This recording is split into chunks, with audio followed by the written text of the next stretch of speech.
이달 초에 조현병을 앓던 아버지가 3살 아들을 데리고 나가서 고속도로를 역주행해서 3명이나 그 숨진 사고 기억하시죠? 그때 정말 아무 잘못 없이 그 마주오던 차에 탑승하고 있던 운전자 예비 신부였는데 결혼 1달 앞둔. 근데 그 예비 신부의 어머니가 30년 만에 나타나서 죽은 딸의 보험금을 달라고 요구하고 있답니다.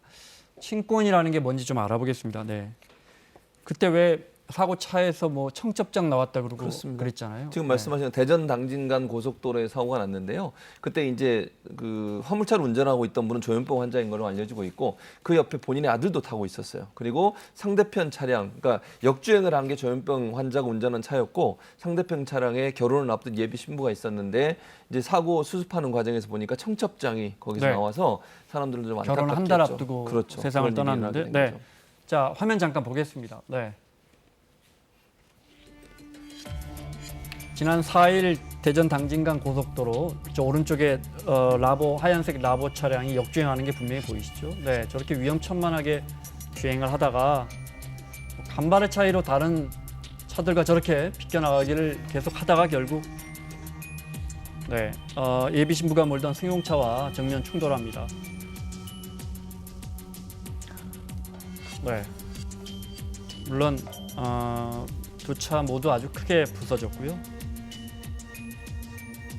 네, 이게 그 예비 신부의 차량이고 이제 아이 그 조현병 운전자 역주행한 사람의 아들도 역시 같이 세상을 떠났고요.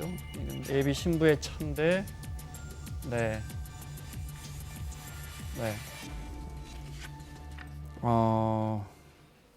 그런데 당연히 보험금이 지급될 거 아닙니까? 그런데 30년 동안 연락이 없던 저 여성, 그러니까 여성 운전자 예비 신부의 어머니가 나타났다고요? 그러니까 예비 신부가 1살 때 부모가 이혼을 하면서 친엄마는 그로부터 몇 달 후에 이제 재혼 가정을 꾸려서 자녀를 또 3명 낳고 살았다고 하고요. 그리고 이 예비 신부는 아빠랑 살다가 아빠가 또 5살 때 돌아가셔서 결국 고모 집에서 이제 고모 가족들이랑 성장을 했는데 이 사연인즉슨 이 예비 신부의 친엄마는 이렇게 30년 동안 양육비를 보내거나 찾아오거나 친딸에 대한 배려는 전혀 없었다라고 합니다. 그런데 현재 사망보험금을 권리를 주장하기 위해서 나타났다. 굉장히 억울하다라는 게 이 고모 가족의 주장입니다. 네, 사촌 언니가 그러니까 이걸 보다 못한 사촌 언니가 청원 글을 올렸습니다. 보겠습니다. 네, 키우지도 않은 친모가 나타나서 아이의 목숨값을 타내려고 하고 있습니다. 천원 한 장 동생을 위해 내민 적이 없는 사람입니다. 자, 여기까지입니까? 네. 자, 손 변호사. 이 보험금을 친모가 가져갈 수 있습니까? 법률적으로는 이 보험금에 대해서 수익자를 지정하지 않으셨으면 법정 상속인에게 돌아가는데 상속인이라는 그야말로 민법상 가족으로 규정된 사람만 받을 수 있거든요. 네. 아무리 30년 동안 양육을 해주셨다고 하더라도 다른 가족이 아니라 법으로는 살아있는 친모가 1순위 상속인이 됩니다. 받을 수 있단 말이네요. 네, 우리 상속 제도에서는 부양 의무를 제대로 했는지 잘 돌봤는지 조건을 따지지 않습니다. 가족관계 증명서에 가족으로 올라와 있는 사람은 상속인이 될 법률적인 자격이 주어져서 상속 결격 사유가 있긴 하지만 그에 해당되지 않으면 어떠한 방해도 받지 않고 보험금을 탈 수 있습니다. 제가 그 관련 기사 봤더니 천안함이나 세월호 때도 이런 일이 있었습니까? 비슷한 소송들이 굉장히 많았고요. 전혀 기르지도 않은 부모가 나타나서 가져갔습니까? 일부는 실제로 이 보험금을 보상금이나 수령을 보험금을? 했습니다. 네. 그래서 뭐 여러 가지 법률적인 소송이 제기도 됐고 과거 양육비 청구해서 또 일부러 받아내는 경우도 있고 조정하는 경우도 있었는데 법률적으로는 막을 수 있는 방법이 없습니다. 자, 그래서 예비 신부의 그 사촌 언니가 이렇게 청원해서 이렇게 묻고 있습니다. 친권이라는 게 뭐냐? 친권이 무엇이고 부모가 무엇이냐? 동생이 교통사고로 식물인간이 되어서 저렇게 엄마 행세를 하고 나왔을까? 동생을 보살폈을까? 모르는 사람보다 더하게 산 사람에게 어떻게 자격이 있다는 겁니까?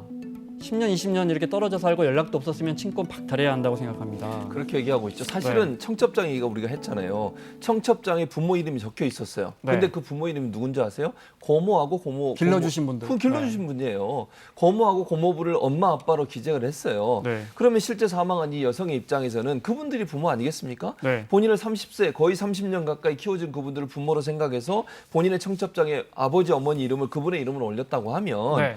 낳아주고 아주 어린 1살 때 집을 나가서 결국은 이제 연락을 끊고 그분은 또 재혼하셔가지고 3명의 다른 나이를 낳아서 키우고 있었던 분이에요. 네. 그 사이에 한 번도 연락을 안 하셨던 분이 보험금 때문에 만약에 나타났다고 하면 우리가 법이 이렇게 했다면 좀 바꿔서라도 실제적으로 부모가 만약에 지금 이게 제가 모르겠습니다. 사망을 해서 물어볼 수는 없지만 네. 사망하지 않은 이 여성한테 과연 누구를 어머니로 생각하냐고 물어봤을 때 과연 친모를 어머니라고 얘기할 수 있겠습니까? 자, 시간이 한 1분밖에 안 남았습니다, 선배님. 지금 뭐 관련된 법 개정안 같은 이런 논의는 없습니까? 이거 누가 봐도 상식적이지 오래전부터 않는데. 있었는데 네. 통과가 안 되고 있을 뿐입니다. 박대출 의원도 이번에 부양의무 소홀 방지법을 지금 발의한 상태인데 내용은 부양의무를 성실하게 하지 않고 현저하게 하지 않은 사람은 상속권의 자격을 박탈하는 것을 내용으로 하고 있습니다. 근데 우리 사회에서 이런 여러 가지 사례들이 발생하고 한 10년간 이런 논의가 있었지만 지금 개정되지 않고 있거든요. 법률로서 이런 문제를 좀 개선할 수 있도록 국회의원분들이 많이 관심을 가져줘야 되지 않을까 네. 합니다.